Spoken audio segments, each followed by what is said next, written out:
जय झूलेलाल। अचो त ॿुधूं माघ महीने जी कथा जो अध्याय 5 त तव्हां सभई प्रेम सां चओ लक्ष्मी नारायण भगवान जी जय, श्री कृष्ण भगवान जी जय। तिलोत्तमा जी कथा। वशिष्ठ मुनि चवण लॻो त हे राजन, माघ महात्म जी हिकु ॿी बि कथा ॿुध। जा कीर्ति वीर जे पुछण ते दत्तात्रेय उनखे ॿुधाई हुई। हिकु दफ़े सहस्त्र अर्जुन ऋषि दत्तात्रेय खे चवण लॻो त हे योगीराज, मां अनेक विर्त नेम पालन कया आहिनि। हाणे मुंहिंजी मर्ज़ी माघ महीने माघ स्नान जो फल ॿुधण जी आहे। सा सभु विधि कृपा करे ॿुधायो। श्री दत्तात्रेय जी चवण लॻो त हे राजन, तूं वॾो भाग्यवान आहीं। पहिरियां ई इहा कथा महात्मा नारद खे ब्रह्मा ॿुधाई हुई। हीअ भारत वर्ष जी पवित्र भूमि तीर्थ समान आहे। जंहिं हिन कर्म भूमि में जन्म वठी माघ महीने जो विर्त न रखियो, तंहिंजो जन्म ई अकारतो निष्फल आहे। उहो जीव बिना पुछनि ऐं सिंगनि जे पछुअ समान आहे। जीअं सूरज बिना आकाश चंद्रमा खां सवाइ नक्षत्र ऐं जल बिना नंदी शोभा नथी पाए, तीअं माघ स्नान खां सवाइ सत्य कर्म जी बि शोभा नथी थिए। तप दान ऐं तीर्थन करण करे भगवान एतिरो प्रसन्न नथो थिए जेतिरो माघ स्नान करण करे भगवान में प्रीति वधे थी। सभई पाप दूर थियनि था ऐं स्वर्ग जी प्राप्ति थिए थी। हिन क्षण भंगुर शरीर ते अभिमान करण अजायो आहे। हीअ रत रोग जो पुतलो हदन मास चम सां मड़ियल दुर्गंधीअ ऐं कीड़नि सां भरियल तमामु गंदगीअ सां टिमकार आहे, जो नेठि हिकु ॾींहुं काल जो ग्रास थियणो आहे। तंहिं करे कंहिं बि हालत में शुभ कर्मनि जो त्याग करणु न घुर्जे। दोहिरो। माघ विर्त जे रखण सां पापी दुष्ट महान, तरी वञनि था तार मुंहुं करे दान स्नान। कामी क्रोधी लालची खाइनि मांस ख़राब, तनखे हिन विर्त जो सारो मिले सबाब।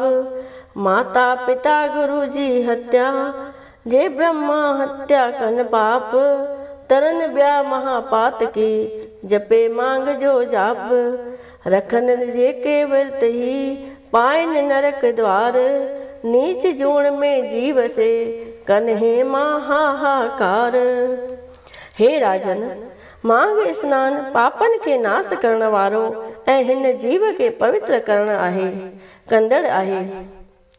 उन बाबति हिकु अचरज जहिड़ी कथा मां तोखे ॿुधायां थो, तूं कन ॾेई ॿुध।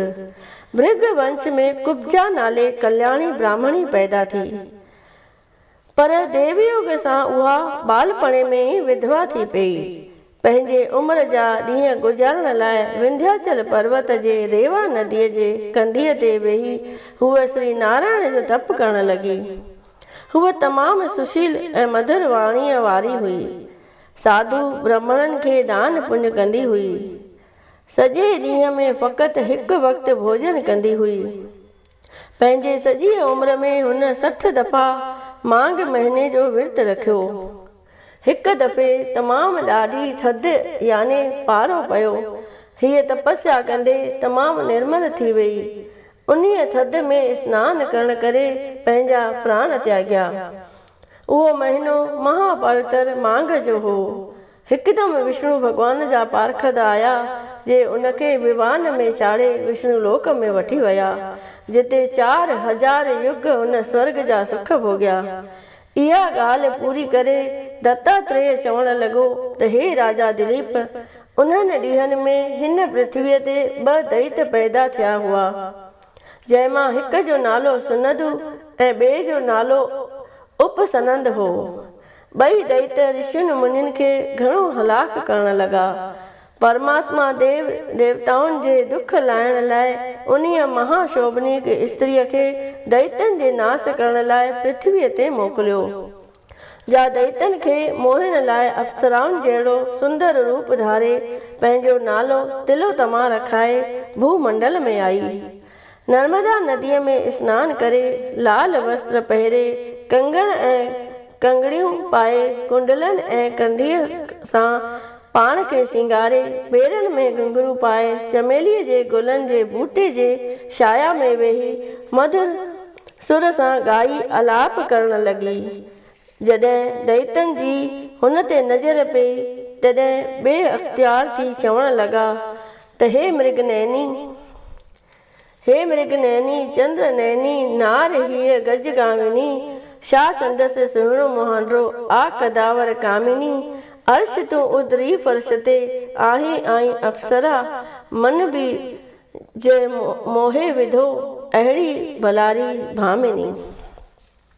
नथा सम्झी सघूं त हीअ नाग कन्या आहे या का अप्सरा आहे। नेठि हुन जे शोभा जी तारीफ़ वञी सुनद ऐं उपसनद दैतनि खे ॿुधायऊं। ॿई दैत हुन जे सूंहं जी साराह ॿुधी उन्हीअ अजीब वन में आया। तिलोत्तमा 250 मणनि जी गदा खणी चंडीअ देवीअ जे समान दुष्टनि खे नाश करण लाइ हुननि जे मारण जा वझ तारण लॻी। एतिरे में दैत बि उते अची पहुता। तिलोत्तमा जी सुहिणी सूरत ॾिसी ॿई हिकदमि उन ते मोहित थी पिया। हिक ॿिए में ॿई दैत विढ़ी पिया। सुनदू चवण लॻो त हिन मृग नैनीअ कमल लोचनीअ खे मां पंहिंजी स्त्री बणाईंदुसि। ॿई मद जे नशे में मस्त थी हिक ॿिए में लड़ी मरी विया। हुननि खे मोहल ॾिसी दैतनि जे सेना में हाहाकार मची वियो। अहिड़ीअ तरह सती तिलोत्तमा दैतनि जो नाश करे आकाश मार्ग जे रस्ते ब्रह्मलोक में वञी पधारी। ब्रह्मा तिलोत्तमा ते अहिड़ो त प्रसन्न थियो जो हुनखे ख़ुशि थी चवण लॻो त हे चंद्रमुखी मां तोखे सूरज भॻवान जे रथ ते हमेशह लाइ रहण जो वरदान ॾियां थो। जेसि ताईं सूर्य मंडल क़ाइम आहे तेसि ताईं तूं उते वञी निवास कर ऐं अनेक प्रकारनि जा भोग भोग। अॼु ताईं तिलोत्तमा उते निवास करे रही आहे। दत्तात्रेय मुनि चवण लॻो त हे राजन ॾिस मांग सनानु करण करे तिलोत्तमा अप्सरा बणिजी पई ऐं उनखे सूरज जे रथ ते हमेशह लाइ निवास मिलियो। तंहिं करे हर कंहिं मनुष्य खे हिन विर्त जो श्रद्धापूर्वक पालन करणु घुर्जे। मांग सनानु स्वर्ग जे ॾियण वारो ऐं सभिनी पापनि खे नाश करण वारो आहे। इति श्री पद्म पुराणे मांग महात्म्ये तिलोत्तमा संवादे 5 अध्याय संपूर्ण थियो। सभई प्रेम सां चओ श्री विष्णु भगवान जी जय, श्री कृष्ण भगवान जी जय, मोर मुकुट बंसी वारे जी जय।